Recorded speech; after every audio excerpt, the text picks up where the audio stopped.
right, step 7, another easy step. We're going to make sure that our symbolized categorical syllogism is in standard form. And what that means is we're going to ensure that we have exactly 3 terms that appear 2 times each, the same way both times. And we're going to make sure that our major term, the predicate of the conclusion, appears in the first premise.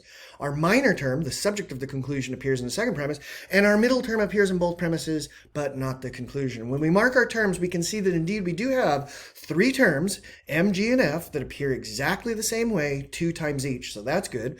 We can also see that our middle term G appears in both premises, but not the conclusion. So that's good. But we've got a major problem and a minor problem. The major problem is this. The predicate of our conclusion, the major term, should be appearing up here in the first premise, but it's appearing in the second premise. Similarly, our minor term, M, it should appear in the second premise, but right now it's positioned in the first.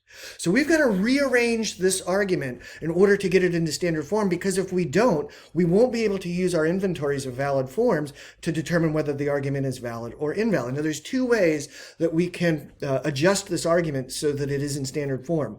The first way is to look at this conclusion statement here, no M or F.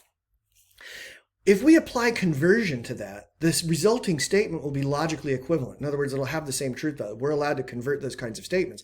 And when we convert no M or F to get no F or M, suddenly we've changed what our major and minor terms are of this syllogism. And we can see that by doing that, now the major term is M, and it appears up here in the first premise. And our minor term is now F, and it appears here in the second premise.